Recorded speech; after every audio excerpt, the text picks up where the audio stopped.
Hello everybody. So we have something very, very special today. So a lot of people want to know what is actually going on in the world, like what's actually happening. So as God always provides, he has sent to me the person that can answer a lot of your questions. So put on your seatbelt. This one's going to be a serious one. So I'm going to have a look if my guest is in the requests. Not yet, but I'm going to try sending one to him. Let me see. Let me see if it will let me send one to him. No, it's not showing it yet. He's so heavily shadow banned already. Let me think. He just messaged me, so I know he's on. I know he's coming. So let's just have a look. What's going on? You'll see. You'll see. Just put your seatbelt on while I look to see if he's sent a request yet. I don't see a request yet. Bear with me, guys, because the way that he does his Instagram is like the way that he spells it. I'm finding it hard to send him a request, so I'm waiting for him to send me one. But he should send one any second. So we'll just look out for him. But his name is Gre4t Flores, but I'm going to make sure it's pronounced correctly and everything when he gets on here. So the only thing I can think of is I'm trying to figure out whether, let me fix this light. There we go. Let's see if he's in here now. Let's see. Hey, Disco Dave. Can someone grab his Instagram from the story and stick it here in the comments so I can then search for it? It's like Gre4t Flores, but if you can go onto my story where he's written, can you guys put it in the comments so that I can see it, like how it starts, like the actual letters, so that I can send him a request? This is our first time doing a request together, doing a live together, so I'm not sure if he's done these, but we will get this sorted. So yeah, somebody put Gre4t Flores's Instagram handle in the comments for me. There was a bunch of stories about him that I put up, so one of you should be able to see it, hopefully. There he is. Okay, so he's here. So XOA Quinn. Let me see if I can do it that way. Search XOA Quinn. There we go. I got it. So a request has gone through, so it should allow him to appear any minute. There he is. Hey, all right. How are you doing? I'm doing well, thanks. Good. I'm so glad to have you. Well, I'm glad to be here. I'm glad you put this together. Excellent. Now, we have a mutual friend, Jody. Yes, we do. And she's a clever one, Jody, isn't she? She's such a smart, beautiful girl. Oh, yeah. She's as bright as they come, really. Mm-hmm. Yeah, I had her interviewing. I set up an interview for her with Robert David Steele, and he was very impressed with her. Very, very impressed. Oh, I'm sure. Who wouldn't be? Yes. Yeah, absolutely. And speaking of which, we're doing a panel with Robert David Steele and David Rodriguez on Thursday, aren't we? That's right. Yeah. So guys, jump in on that. Make sure you don't miss that one. We're going to have Rodriguez and Steele and myself, and hosted by you. Yeah, so it's going to be good. So I've been telling everyone a little bit about you. I posted your resume because your background is so extensive that it's like it almost needs breaking down. It almost needs you to break down each one. And so what I'd like to do is could you actually break down your resume so that people can understand your background, so that then when you start spitting the facts, they know who it's coming from, and then they can submit questions and we can get everyone's questions answered.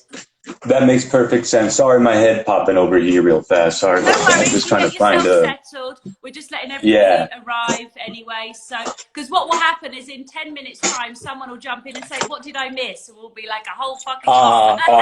Yeah. No, that's predictable. So I was mentored by Dr. Michael J. Seiler at California State University, Los Angeles, in international relations and international political economy within the rubric of what's called security studies in the Department of Political Sciences, which is in the humanities. And his focus, like I said, is counterterrorism and counterinsurgency. And prior to that, in my youth, what's not on my resume is that I was a longtime community activist, community organizer, tenants unions, labor unions, anti-war organizing. So a lot of the stuff actually with what used to be called the left before the left sort of lost the script. Yeah. So before they lost the plot. So this was before George Soros began to invest heavily in co-opting and derailing these organizations. Used to be good organizations that don't exist anymore. So yeah. The doctor you trained under, what's he known for? What's he famous for?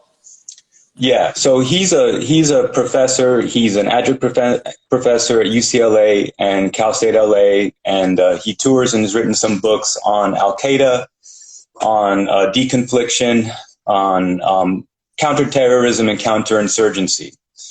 And he was telling me, like, hey man, like in his youth, he's African American, and in his youth he was a radical. He had contacts with people. He knew people in the Panthers and stuff like that. But he got involved like in the kind of the system end of things. And he was like, hey, you would be great in Central Intelligence or, something like that. I could, love to write you a letter of recommendation. I'm like, no, man, I was a radical. I'm still fairly radical, but it mutates into a spiritual warfare over time, But I was like, no, thanks, man. I'll pass on that CIA stuff. And there are some good people in the CIA. Don't get me wrong, especially people that have come out of the CIA. But being from Los Angeles, it's not like I grew up, white picket fence and, Iowa, and I'm going to join the army and then join the CIA, or, go to West Point or something. Like that's not in the cards when you're from an urban center, you don't see the system that way at all. It's not friendly, right? Yeah. So, so I took that background in strategic studies and then went back to sort of like the community organizer, labor organizer, but professionally for a labor union, where I learned further developed on counterinsurgency, but practice in the field. So we're talking about AstroTurf, all of the theories of Gene Sharp and Saul Alinsky about organizing and leading from behind and building critical density and stuff like that. But these are the methods that are. You already. You are so. Yeah. What you're talking about is so. It's. You're so used to it, and I'm like, I already can tell that if my brain starts to go, ooh, and this happened with a spiritual guy, Kevin, the other day. Again, it's like you're saying so much. We almost need to slow it down. Like what is counterinsurgency? It's like I need you to almost break it down to that level. For sure. We're not. A lot of us watching. We just don't know these words. We've ended up here where we want to know what's going on in the world, and myself, I'm very advanced spiritually, but these terms, I hear them, but I want to truly understand everything you say. So don't worry about watering it down too much, as in explaining too much, because I would rather, when you're talking to Robert David Still, it'll be a whole different conversation. I'll just sit there and let you two do your thing. But with my followers, I just know that they really want to understand everything you're saying. Yeah, basically, whenever you watch the news, right, and you see maybe a couple of years ago the big protests in Egypt, or the big protests in Libya, or the big protests in Syria, like people had legitimate concerns. They had legitimate grievances and gripes, of course, but they don't appear out of nowhere by themselves. They don't just all decide to, it has to be organized. And before social media was what it was, or back when it was only Twitter controlled by Jack Dorsey, you didn't really have the spontaneity of organizing that we have today, like we see with the anti-lockdown movements and whatnot. So what was required were labor organizations, grassroots community organizations that had like brick and mortar offices and headquarters, you know. And so that means that it has to have financing and money. And, you know, back in during the Cold War, these were getting their finances from labor unions, which used to be much bigger. So they were interested in things like work and hours and maybe rent control or things like this, right? Counterinsurgency is basically working against insurgencies, working against revolutions. But you have to have knowledge of revolutions, and you have to have experience in organizing in order to know how to stop revolutions as well. So not all insurgencies are popular. Sometimes you can just have an armed group, or you can have like a proxy army, like that's financed and then invades, but it, you know, involves like creating media simulations that it's organic, but it's not. So I'm going to throw a term out there called like fourth generational warfare. It's within the rubric of asymmetrical warfare and unconventional warfare. So it's like asymmetrical warfare, unconventional warfare, fourth generation warfare, which is like combining the war is upon our consciousness and upon our understanding of reality itself. And, you know, it can confuse us. Like it can, like Malcolm X said, you know, it'll have you praising the people that are putting you down and thinking that your liberators are the terrorists, to paraphrase, you know? Yeah. So, yes. So it's I think it's fairly easy to understand, you know. I mean, a lot of governments and corporations run countries, and then they end up in situations where people are rising up. And then so they have counterinsurgency plans, you know. The FBI used to run one that was called COINTELPRO or COINTELPRO, counterintelligence program. And that was a counterinsurgency that was meant to like derail the Black Panthers and a lot of community groups that were, you know, felt like after the assassination of King and after the assassination of Malcolm X, they were like, we can't take a peaceful road. You know, we need justice like yesterday, you know, and we tried the marches, we tried the We Shall Overcome, and it got us, you know, diddly and squat, right? So people began to organize militantly, and governments began to do counterinsurgency projects, right? So that goes on globally. You had like death squads in the 80s in Nicaragua, you know, by the deep state. So in the US deep state was running these things. So the thing is that you can't get an education in these things unless you're like, they're trying to groom you to be on, you know, the dark side, right? Because that's what education does, right? But what you choose to do with your education is, you know, what you choose to do with your education in your life is like yours to decide, you know, and you have to learn both sides of it in order to know, you know, what their moves are going to be. So I've dedicated my life to my ongoing, since I was like a teenager, you know, in popular movements against oppression. So that's, you know, not a perfect person, you know what I mean? I mean, like, but that's what I'm trying to do. Well, it's interesting because a lot of us superheroes that are stepping up right now, we're not perfect.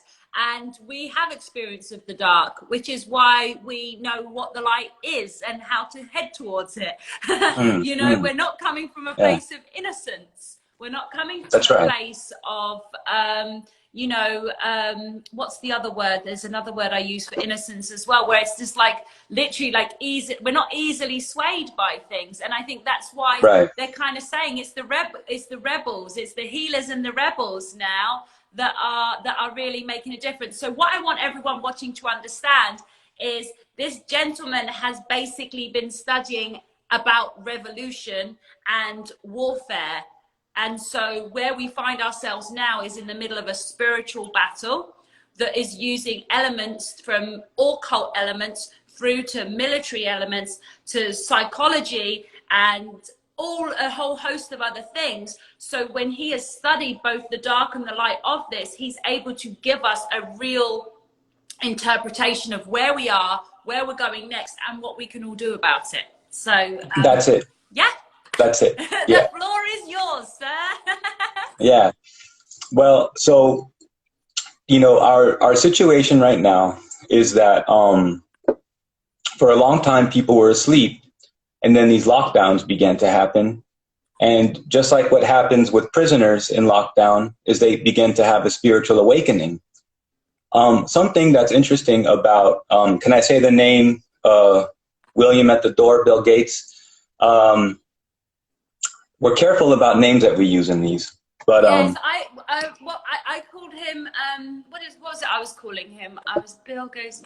Gil. I can't remember. I'll tell. I have names. I call Mr. T, and Hunter's dad. Okay, yeah, we know that. I say Hunter's dad and Mr. T. And I can't remember what I had for him. It was some rhyming slam, but it was like a rhyming slang thing. But I can't remember right now. Everyone knows who you mean. We'll be like speaking Cockney soon. Yes. Well, I think. Well, you have with that guy. He has a former employee. Oh, I got it. This is like I got it. It was Bill Hates.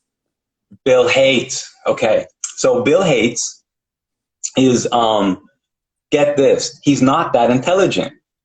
So, but what people who are not that intelligent have to do to maintain the self delusion of intelligence is to underestimate everyone else's intelligence. So he thinks he had like this genius master plan that no one is going to figure out, even though people figured it out like on day one. It was like, so. Well, that's so it. He had a former. He's so unintelligent that he's unable to imagine people more intelligent than him and their capabilities. Like people that have a good heart can't imagine what it's like to be trustworthy or trusted because they have not been trustworthy or trusted.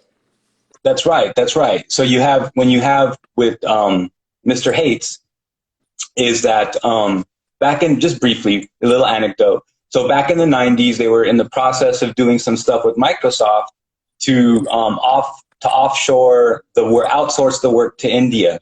So they had their own staff, like in Silicon Valley, were having to train the people that were going to replace them, like in the coding and stuff like that. And people like figured it out like on day one, right? But they were saying, oh no, we're expanding our operation and you're going to be the bosses over these people in India. And people were like, yeah, right. You know, this is like, that's not what's going to happen. So they messed up the code and they did the teaching all wrong, so that the whole like transfer, so they lost their jobs, you know, but it took like years and years for Microsoft to like catch up and rebuild because Mr. Hates underestimated his own people. Mm-hmm. So he has a long track record. He's a horrible liar, you know, and like. And it takes intelligence to lie, doesn't it? Because you have to remember your threads. So he's not very good at keeping up with himself. He's not very good at keeping up with his nonsense, you know. So I've been working for a long time against the. Do we have a name for George Soros? Not really. We not really. Yeah. Just okay. So Georgie Porgy is Georgie Porgy. Yeah. Really awful man. Awful. No regrets about that, by the way. He has said he had no feeling about that. It's like a big giveaway. And when people were asleep, we have to really get past this left-right divide. And we have to like not think in terms of propaganda. So throughout the 80s and 90s, Georgie Porgy was deeply involved in overthrowing governments with systems that a lot of Americans might not relate to, but these were sovereign nations that were just doing their own thing, mostly in response to maybe, over a century or two of British interference and American and French colonialism. So they were, they had very like strong, top-heavy, centralized governments because you need like strong states. You can't have like the people in your own country buying stocks or companies in other countries, and you can't allow other countries that have a lot more money to buy up your resources either. So unfortunately, these governments tend to look like dictatorships. So what Georgie Porgy did is start these like democracy movements in these countries. So what they did, and this really ties in directly to what's happening here today, because there's a coup going on inside the United States, where all of these organizations that Georgie Porgy built have now been turned inwards, working with Facebook Man and Twitter Boy to like make this happen. And Facebook Man and Twitter Boy were deeply involved in the more recent color revolutions that involve social media. Yeah. Can I ask, so I saw on your resume color revolutions. Is that regarding race, or is that color meaning something else? No, they're just like every revolution of these types, for some reason, is assigned a color. So there was like the Velvet Revolution, the Orange Revolution, the Rose Revolution.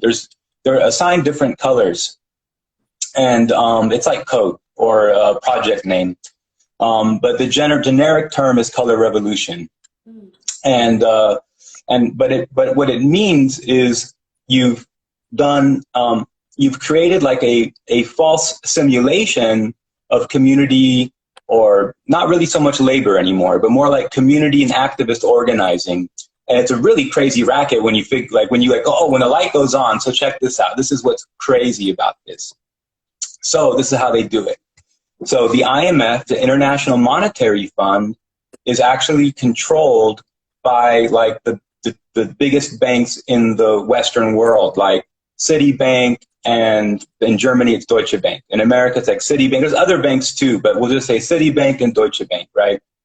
And there's like central banks of sovereign countries that are like trying to struggle and develop and like put shoes on kids' feet and stuff like that, and teach them how to read and write and build jobs and things like that and get over poverty, really. And their central banks are forced to take loans from the IMF. But to take those loans, they have to start surrendering their own, what you would call like infrastructure. So like you have a fire department, and like, right, you pay taxes to the fire department, or you police or something like that, or like a healthcare clinic, right? So what they would do is they say, in order to qualify for this loan, you need to privatize these things, but it's not like locals were going to, be entrepreneurs and run them maybe more efficiently than government. They'd bring in these like Georgie Porgy's friends to run them, but then they would start propagandizing the staff to be like, we're against the regime. So instead of having like critical infrastructure that was sort of like on the same vibrational wavelength with the government and the people in these like struggling developing states, they were bent on how we can overthrow the government and then bring in more IMF and more foreign bankers. That was like what happened. Infiltrating into these organizations so that when they needed to activate them, but they begin the propaganda on the staff already, so when it's time to activate them, it's easier to do it. Right. So when you would see these protests, maybe 1 out of 1,000, let's say you have like 10,000 people, 1 out of 100 or so is like actually an employee of one of these Georgie Porgy funded, critical, whatever you'd call them, health services, education, fire department, whatever. And then the CNN. Sorry to interrupt, but my angels are saying, is this connected? Sorry, I'm super psychic. My angels were saying, is it connected to the See Something police in England?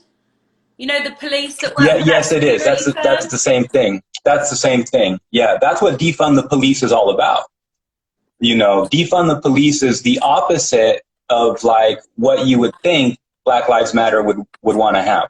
Actually, it's the opposite. It's actually putting the police only in control of like private mercenary security groups, Pinkerton, and like this one that we saw in London recently that were breaking up the anti-lockdown march protest. That's it. Okay. So that's why we're seeing it turn inwards. That's what defund the police is all about. It's actually Georgie Porgy taking all those tactics to create an insurrection to overthrow sovereign government, and now this time it's the United States. They picked a big target. They picked a big target, but they've been soft. You soften the target first, right? It's called softening the target. And they've been softening it for years through media. They infiltrated and they took over hip hop. They changed from like a positive message to a negative message. They've been perpetuating and creating like a cultural feedback loop that's a closed feedback loop, and creating the simulation of what rebellion looks like. So this is the cultural component of long-term psychological operations, which is like what it sounds like, a psychological operation, and it heavily involves the music industry and recruiting musicians. And they build these occult networks, which you have to sort of like earn your way in through various practices that are not very good. Yes. And then they have material on you that they can use to blackmail you if you want to like get out, you see. This is all... They blackmail you? First they try to buy you, then they blackmail you, and then if that doesn't work, then it's over. That's it, right. And we saw that actually happen with Cameron in the UK when he did something very strange that he wasn't expected to do. I'm not saying he's a good guy at all, but what happened is, for some reason, during the Syrian war, about 7 years ago, Obama says, hey, call in the Royal Air Force to do a kinetic action on Syria. And he goes, and I don't know what happened exactly. I mean, I didn't study that particular part of it. People could probably research that, but we know what the consequence was. The consequence was for some reason he deferred that to Parliament. Parliament didn't vote for action. And since when do parliaments or congresses get consulted, before action? That hasn't happened since World War II, in the United States at least. So that's a very strange thing. Normally the prime minister, not declaring war, but can take a police action or some kinetic action in support of an ally or something. And Cameron didn't do it. And then all of a sudden they outed him, releasing those photos of him doing his crazy stuff that he did with maybe the Royals or the Rothschilds. I don't, it's been a few years since that came out, but it was something like, you might recall, it involved a pig's head. The what? So it involved a pig's head and at a feast or something like that. It was like at a seance. It reminds me straight away of that first Black Mirror episode of the pig and the weird stuff. That was the very first Black Mirror episode, that TV. So I've never seen, I haven't seen, you're the second person that's mentioned the show. I haven't seen the show. I think you'll enjoy it. It's the first one's horrible, but I mean, it's a very intelligent show. So actually, you're probably meant to see it because you're probably going to be able to see some things in it that other people can't see. But immediately, my angel showed me the very first episode, and it's all about a prime minister having sex with a pig. It's very weird. Oh, well, that's very interesting. So that's actually, if people can like Google this, they'll see Cameron having that, intercourse or whatever, fornicating a pig's head. That's why my angels. Wow, that's fascinating. Wow, that's actually, wow. Okay. All right. Wow. So this is why our chats are going to be fun, because it's like I've got the angels here and you've got all of this knowledge, and it's like the two things colliding. That's right. Yeah. No, it's that's fantastic. That's a thing. I mean, we see that a lot in writing and media that they let things come out, I know that like The Simpsons, there's like been like a lot of like, things that on The Simpsons that have like come, happened. Right. So, but that's predictive programming as well, isn't it? Yeah, they call it predictive programming. It is, they call it that. I have an alternate, take on part of what that is. A lot of people who are writers on shows. Sorry, I'm going to interrupt you. Could you type a comment with your Instagram so everyone that's watching can follow you? Oh yeah, let me do that. Yeah. Go, because as soon as you post it, I'll pin it, and then everybody can follow you, because everyone can see they need to follow you. Oh, okay. Yeah, there we are. Well, I'll just pin your comment so then they can see. This is him, guys, so you can all follow him. Sorry, now carry on. Excellent. Yeah. So, no, there are even in these crazy organizations, even the military and intelligence organizations, there are decent people, or there are people that are struggling with their conscience, right? So sometimes these things that we think are predictive programming are actually meant to help us. Yes. It's some people might be programmed to accept that that's coming, but other people take it as a warning, and that's kind of known because good always wins in the end. And so, good even works through when people think they're doing bad, sometimes the work, unbeknownst to them, the good is working through that too. So just to give everybody sort of like to go to the other extreme, It's like what I say sometimes to my clients. Sometimes the darkness works for good, because the good is just love, and so sometimes the darkness is needed. And it's the same way with people on their spiritual journey. If they receive gentle whispers and they ignore it, then they're sent pain, and that pain has to be sent through something dark for them to receive it, but it's always to push them towards the light. That resonates instantly as truth. That instantly resonates as truth. Yeah, definitely. We have, so what's happening now in the United States is a coup scenario using all these technologies that I've been studying for the last, I'm getting old, 12 years, formally 12 years. We're probably about the same age. I'm going to be 42 in January. Yeah. So I'm about a year older than you. Yeah. So we have now in with the color revolution stuff, that's actually the project going on in the US. That's what you saw with like Antifa and BLM. So again, like, do people have legitimate grievances? Yes, they do. But then those are manipulated by people who do not care at all about the people protesting at all. You know, they don't care. They actually have the most spite towards people who believe them. That's just like in management theory. If you ever had like a horrible boss and they like hated you more when you obeyed them, and you know, they maybe even respected you a little bit if you talked back a little bit. It's like that. I mean, you know. I'm not sure what you call that personality disorder, but it's basically where they don't like themselves. So if you like them, they can't like you, because clearly there's something wrong with you, because they're not worth having respect or being liked at all. That's it. Yeah, that's it. So, you know, the thing is that people in their romantic relationships, basically, if someone doesn't like someone and you love them more than they love themselves, they lose respect for you because they don't feel worthy of the love. It's the same thing. That's right. Playing out with, you know, Georgie Porgy. If the fact that you believe him makes you so stupid, it's like he resents the ones that show him love more than anything, because it's like he's like, do you not realize how stupid you are? Right. That's right. That's the same thing with Billie Eilish. She's one of those too. Yeah, she said to people, she goes like, do you realize that I'm literally Satan? Like, you people are idiots. to her fans, she goes, I'm literally Satan. I don't know why you love me.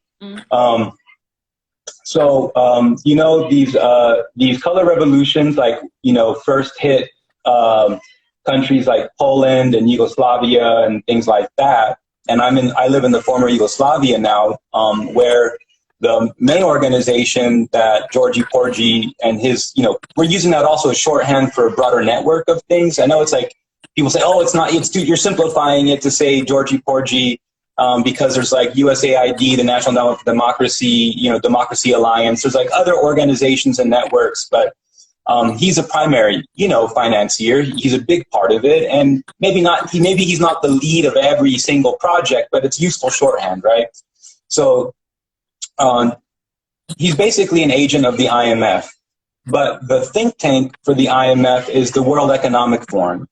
So that's where you're seeing like Klaus Schwab and this Great Reset and the Fourth Industrial Revolution and UN Agenda 2030. It's all the same thing. Or Build Back Better, like when you saw Boris Johnson with the Build Back Better, or you see Joe Biden with the Build Back Better, Hunter's dad with the Build Back Better. That's what you're seeing. That's Agenda 2030, and they are deeply involved in they're very committed to this, you know. But what we have to understand is that they're coming from a certain paradigm. Like, we can't blame people. We can stop. We have to defend ourselves. But it's not about hatred. It's not about fomenting. It's not about fomenting resentment and anger and hatred. Because they actually grow in power when we have these feelings and thoughts, you know? Oh, I'd love to interject there. So exactly, because the thing is that if you take this all the way to the top, to the occult level, the leader of all of that is living off the loosh. So if you have any resentment towards them, you're actually feeding their master that they worship. And then at the same time, this is all about the ascension to the fifth dimension and beyond, into a world of love and heaven on earth. And to reach heaven on earth and to reach true happiness, you have to forgive all, including yourself and everyone else. So in which case, they're trying to make themselves unforgivable, because that in itself would stop our ascension by us staying in that place. That's it. that's it. You know, we, by forgiving others, we establish that we are ourselves worthy of forgiveness. So, you know, so I say all these things for educational purposes. I mean, it's very upsetting and at first saddening, or, you know, in the masculine energy, it's angering, you know, to realize that we've been duped, or that they're trying to enslave us. Yes. Sorry, my battery just popped up, so I think it might have just, there we go. That's better. So, you know, when we look at what happened, my work began just, you know, here, because I had made an assessment that there was going to be another color revolution here. There had been one here 20-something years ago, but and by it looked like there was going to be. Mean where you are? Yes, in former Yugoslavia. Yes. I'm in the capital, Belgrade, and so what happened here, I thought was going to happen again, but instead it happened in Ukraine, where Hunter's dad and Obama and Victoria Nuland, who's Kagan's wife, Barry. who's one of George. Let's just call him Barry. Okay, Barry. Okay, so under the Barry administration, we had Hunter's dad and Hunter make Burisma and other things. That's just like symbolic, because they started a lot of firms and interests. You know, the Burisma is just the tip of the iceberg. They really did stuff with the military. And so what they did is they funded Nazis and liberals, like pro-European Union liberal Democrats, to make an alliance with neo-Nazis. Like, not just like, we're not talking skinheads, although we're talking about like armed groups. Yeah, like armed groups, Nazi armed groups, not like skinheads in the pub or something, you know? Yeah, like the real thing, like the real. Yeah, like thousands of them marching, you know, goose stepping and stuff, right? With rifles, and they gave them tanks and everything. So that happened over there. So the same, you know, the same situation that happened here and happened in Ukraine is now happening in the United States. Yeah. So we know, when you know what's going to happen, you can like plan for it, and you can see right through the lies. You know, when you can see through the lies, you can also, if they're playing a playbook, and these are a whole, like, there's like literature people can read by Gene Sharp, from Dictatorship to Democracy. There's the coup, there's the counter coup. There's a lot of text that people can, you know, read. There might even be like YouTubers that are maybe doing summaries of them. I don't know, but I would imagine.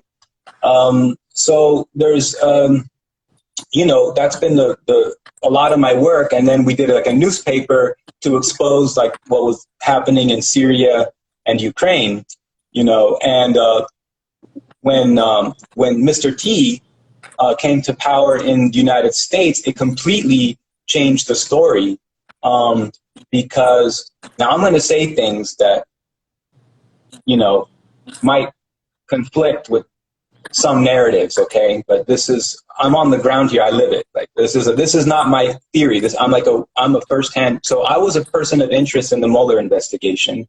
You can look at if you go to even the Wikipedia and look at all the like, you know, the footnotes, the numbered footnotes on the 2 or 3 main Mueller investigation reports, you'll see that the reports they use, I'm named in those reports. And there's a private intelligence firm called New Knowledge based in Texas that's staffed by former CIA and NSA and military intelligence people. They make these private ones so they can get more money, like so they can get a grant. Instead of making $200,000 a year, they can make like $5 million for a grant or $10 million on a grant instead of that, you know, pithy salary of $250,000 a year. So the fact that it's private is no less right. I mean, the U.S. Senate Select Intelligence Committee received their reports as friendly reports towards the Mueller investigation, and these were supposed to confirm Mueller's theories about Russian interference. So when Mueller's report went nowhere, I was also effectively cleared with that as well. So I've now only in the past year or so have I like come out of shadow to like begun to talk about these things, you know, where I can. But before I was able to do that, I had a substantial Twitter following. They killed me on Twitter. They kicked me off of Facebook. This is my second Instagram account. And, you know, they attack you financially, they attack you psychologically. I had team members that they flipped or intimidated and scared them. You would have also had some demonic stuff happen as well, I'm sure. You would have had things like the weakest link attacks, which happens a lot when you're one of the superheroes, the weakest link attacks. So whoever the weakest link is in your life attacks at any one time. There's always, and then if anyone new, if you do allow anyone new into your life, a new employee, a new this, a new that, then they normally flip. Or even something like this, you know, you meet someone, you're doing interviews, whatever, and then it's basically the weakest link attacks, because basically it's sent from the outside, like a darker energy just takes over them, basically. Yeah, they experience it as resentment or like an ego struggle or something like that, or even they might think that they were betrayed because they get all, that's how demonic entities. They hear a lot of lies and whispers, but it's used to, but it's very much like a fly to an elephant. It only slows us down for half a heartbeat, but it takes that person off course probably for the rest of their life. So it's kind of serious. Yeah, that's right. That's right.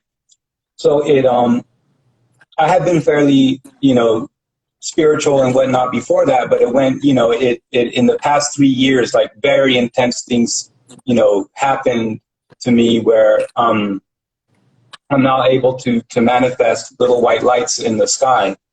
But that's a very rare thing, you know. I mean, I want to say that I'm very humbled and I have a tremendous only sense of gratitude and stupidity even that it's happened to me, and I feel foolish even talking about it, you know. It's a thing that it's a gift from, you know, an answer to prayers, you know, but it's not a gift more as much as it is a call to action and an obligation to never forget that there is a higher source and that all of us are here for that purpose, you know. And it's hard for people, you know, to understand because we live in a system of so much injustice and oppression. And we began to think in terms of the materialistic framework. You know, we began to think in terms of like, oh, you know, they have money, we should have money too, you know. And it's almost like buying into their game to think that we would want the things that they want. And they're not terribly happy people, you know. Is this the celebrities and things? Well, you know, even the billionaires and the controllers and the people at the very, very top, you know, you see like the hardships that we have in our life is what is part of our spiritual journey. And when if you have a life that, you know, just everyone does everything you say and, you know, money pours from faucets and stuff like that. And, you know, you start to have more attachment to this world, right? And then, you know, you go through your life, you're in your 60s, you're 70, and then you're like, I'm dying. And then you're like, oh, like, curse this creation, like, God is evil, you know, and I have to do evil, like, to get good with the evil one and the darkness, because we resent the fact that we're going to lose this paradise here on earth. You see, not the fifth dimensional paradise that you speak of, by the way, on earth. We're talking about, you know, this where they're the overlords of this world. So they're actually in hell right now. They're the ones in hell. They're the ones in hell. We should pray for them. So, well, because that's the thing. I mean, I've said this to people as well. Like, if you are really feeling sad and depressed and you are in a really scruffy, run-down, horrible space, at least you know that the space is part of the reason. But if you're living in a $50 million penthouse with anything you want can be delivered to the house and you feel like shit, that's when you're going to commit suicide, because you're like, I'm fucked, because I'm like, you know. So that's why a lot of the very rich are so sad, because they don't even have an excuse for it. It's different if you're hungry. It's different if you're tired from working too hard, or you have a terrible boss, or you live in some horrible environment, but they have no excuse for their sadness. And so that's why that's right. That's right. That's right. And so that's exactly right. Wow. Yes, I'm meditating on what you just said. Thank you. No, that's why I said that's why I knew this would be a fun chat, because it's like it's a meeting of worlds, and it's a lot. And someone else even said they need to replay this to process it all, because we're dropping so much information, and you're dropping so much information that it's almost like, you know, and you've probably been, because you've had all these platforms taken away and everything. I'm just like turn on the tap and go. You know, there's just so much that you Yeah. have to say, and so many will watch this. There's a lot watching now, but there'll be so many that watch this on the replay and that share Yes, their yes, friends. yes. So we're just delivering all the information, so it's great. And I'm not in any rush, so we can just do it in our own pace. So it's Okay, good. great. Yeah, no, I'm down with that. Yeah. Well, But what I can tell you is that someone just said, what were you going to say about Mr. T? yeah, so everything changed when Mr. T came, right? And you know, I can't really explain succinctly like how it happened that way. I mean, I would say that for people in the UK, you have a little bit more transparency in your elections, and you have a multi-party parliament, right? So you know, where Tories were starting to get a little bit too pro-corporate and not even old Tory, then you know, got like UKIP came up, or you know, when Labour went off the tracks with Blair. Then you had other guys come around and do, what was it, Respect, and then now Workers' Party and stuff like that. So, you know, they have a chance to stand at like local elections and maybe even, you know, pass census and sit in parliament, and then the government gives more funds for parties that meet, you know, census, right? So there's, and there's a little bit more accountability, at least it used to be. I mean, not anymore. But, you know, the BBC used to be much more respectable than CNN, let's say, you know, even 10 or 15 years ago. So, and now that's changed now, don't get me wrong. But because in the United States, it was actually impossible for there to be any like populist movement that came from grassroots organizing, because labor unions destroyed and got co-opted by Georgie Porgy, you know, and these NGOs and stuff, whatnot, Acorn and all these become actually tools of investment firms to regentrify communities so that you can have the Starbucks come in and take over the old mom and pop coffee house. And somehow that became leftism, you know, that became leftism. And so because there was no way forward for that, it made sense that someone like Mr. T would come along, who had his own billions and had his own probably crazy experiences. And I imagine with the things that his wife has experienced and told him about, and, you know, was probably a huge drop on his, you know, his third eye opened, you know, in that sense, you know, and there's a long history of the stuff that this is really about the occult, right? So yeah, that's why I feel like I just missed the piece. So with his wife, where's she from again? She's also from Yugoslavia. Yeah, okay. So you feel like her experiences, her sharing them with him, made him be able to see things the way an American wouldn't normally, and then you combine that with who he hung out with socially, because in that social sphere, he's going to come across a lot of those that are the enemy. And I tell people, don't worry about seeing pictures with people. There's pictures of me with Puff Daddy that exist in the world. There's pictures of me with yeah. It's not, you know, it doesn't mean anything. It just means that was your social circle. That's right. And he, you know, what we know now is that I think for problems of you know, look, there's a certain model of rulership, let's say, that I would call it anti-plutocratic oligarchism or anti-plutocratic demagoguery. And I use the word demagoguery in the neutral sense, right? You could even use the word tyrant in the neutral sense. So what happens is that in times of historical crisis, when the aristocracy or the plutocracy, the oligarchy, the Senate, the nobility becomes overly corrupt, and they have successfully oppressed and repressed the deplorables so far, right? And they're like, let them eat cake, you know? The miserable ones, les miserables, are just, you know, eating from hand to mouth. You know, they're barely getting by the skin of their teeth. And then you have someone like a sort of a pretender to the throne, right? Seizes power from a weak or corrupt king who's manipulated by an all-powerful and sick and twisted, you know, nobility. And then they have to sort of have like exercise full power for a short period of time to drain the swamp. And so that's why you see, like, from the liberal media, like all these concerns that Trump is a tyrant and stuff like that. And, you know, the deplorables are thinking, we wish he was more of a tyrant, you know, like we wish he would, you know, like lock him up, you know, like how come he hasn't locked him up yet, right? So that's how you know that we're living in these sorts of times. But it's been happened in history many times. And you see, it's strange that it happened from the Republican Party. You would think that would have happened from the Democrat Party. Had we been in a time machine 30 years ago, you would have thought, okay, yeah, that's, Mr. T is going to come from the Democrat Party. Because if you actually look at, conservative ideology in terms of republics and, like, let's say the Cato Institute, so they're against Julius Caesar, and because, and they like the fact that, Brutus, stabbed Julius Caesar, right? But Mr. T is more like a Julius Caesar figure, so it's really not conservative in that sense. I mean, only in the sense of exercising state power is it maybe conservative, but the fact that he's doing it in the interest of the deplorables is more like demagoguery, okay? But that's not, I use that word neutrally, okay? I know it's like, I have, as a political scientist, we have to read the Greek classics and stuff, and, you get a different nuance, from these words. I studied, the works from Chicago University of Dr. Leo Strauss, who was, one of the influences on neoconservatism. But a lot of those guys used to be communists. So then you start to like, there's a lot of stuff out there that's for fascinating people. There's a lot to dig in there, and we shouldn't just think that, oh, this goes in category X and so don't look at it. There's a lot of things to take from many different traditions and sort of syncretize to sort of really understand how power works, who people are, what are the real motivations, operating in a society.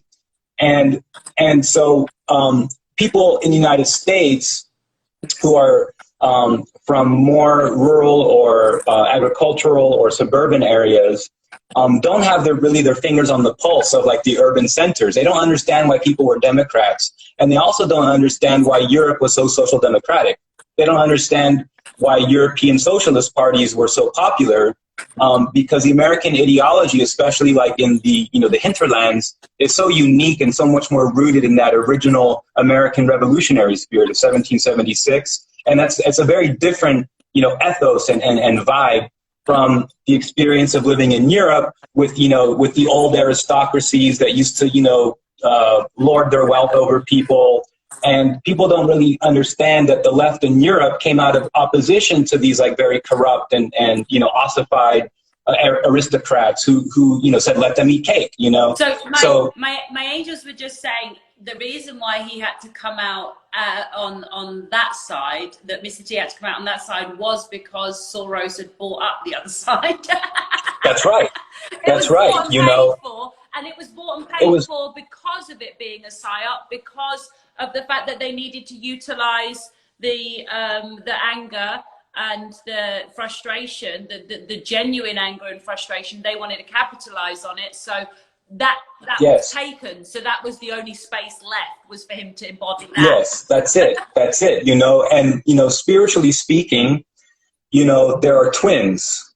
There's like an evil twin, good twin. So there's let's say an aeon that we call justice, who's divine, and then there's an archon that is revenge. And so when people have been oppressed and they have, in the cycle of violence, people who are oppressed in the cycle of violence, they are thirsty for justice. But when you present them revenge, that looks like justice. Yeah. But revenge is feeding the archons, not the aeons, you see. And so what they did, for example, at the level of the historically black colleges and universities, they have these occult groups. So we think about, they study social studies and history, and we know, and a lot of that history is correct. The history of chattel slavery in the United States is a bloody and nasty chapter in American history, However, in the religious studies department, what they study is Afro-Caribbean and Creole syncretic religions. So sort of like how when people took their religions when they were enslaved and brought over in the slave trade, they brought their traditions with them, and then it mixed with Catholicism and Christianity, and we call it like hoodoo and voodoo and stuff like that. So there's a particular godhead. They're called orishas. There's a particular orisha by the name of Ogu, but with the French Creole and in Haiti and in Louisiana He's called Oju. And Oju or Oju is a god in Orisha, like a demigod or a saint, if you will, of justice, of the police, of law enforcement, of justice, of iron workers.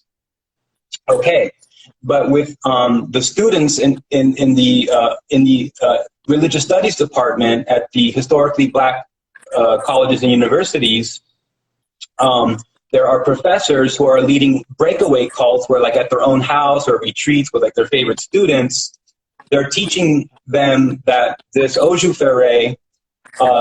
who really does stand for justice, it's a great godhead, it's a great Orisha, very powerful and great Orisha. But they're teaching revenge. Okay, I just heard the word and as you know, subverted. That's the word. Yes, I just heard. That's right. That's right. Well, your angel is never lying to you. And subverted is exactly right. They take this justice, Orisha of Oju, and then they set up this revenge god. Okay? So, Kamala Harris is one of the ringleaders of this from California. And the Los Angeles Times even reported that an organization that she didn't press charges on, involving her chief of staff and other people, were trying to make like a police officers union of black people, which kind of makes sense if you think about it. I mean, that's how the Irish got out of the heel of bad, living in slums in New York, 150, 200 years ago by joining police forces, you see. So there was not a bad idea, but it was subverted towards these occult ends. So this Kamala Harris police conspiracy group, the charges were impersonating police officers because they're not actually police, but other ones are. But the leadership was not. She's actually the high priestess. She's actually a very bad demonic high priestess. And she actually dropped the charges against her own people. That's because she was the attorney general in California, and this was happening out of Oakland, I believe. So with our story, however, that's actually very much connected to why the connection between Georgie Porgy, BLM, and Kamala Harris, and these killings of African Americans, these horrible killings of African Americans, are actually sacrifices, blood sacrifices, being carried out by the high priestess Kamala Harris. Okay, I'm just dropping it. No, you should, and my people are ready for it. And a lot of my followers are young Pharaoh's followers, and they want to hear this. They need to hear this. Keep talking. I've just been told to grab my sage, so keep going. Yeah. Okay. Great. So what happens with this now is you have the proof that they need, like these occult organizations go back some time. And there was a movement in the late 19th century in Europe, and particularly England, that was called the Spiritualist and Seance movement. Maybe people have seen, there's a movie, with Nicole Kidman. What is it? The Others? No, The Others. Oh, The Others. It sort of shows you like how in this Victorian period, or it was the Edwardian period in England, there was the spiritualist movement, and people wanted to communicate with the dead. So this would like go on and evolve into over the course of decades, and was introduced into the United States, and it merged with. I know this sounds crazy to say. You see, like, I'm presenting to you my findings and not the evidence. Like, this is for you to dig and to really like research yourself. Thing is, they're going to follow you as well. So you're going to break this down over time, and things are going to evolve and develop. So they'll be able to find out more. But also, what's very positive about my followers is they understand that being able to understand what resonates as the truth, which is what you confirmed when I said something to you and you said it resonates as the truth. Many of my followers have that too. So yes, they like receipts, but they don't necessarily need them because they're spiritually attuned enough to actually be able to sense the vibration frequency. Yeah. No, it's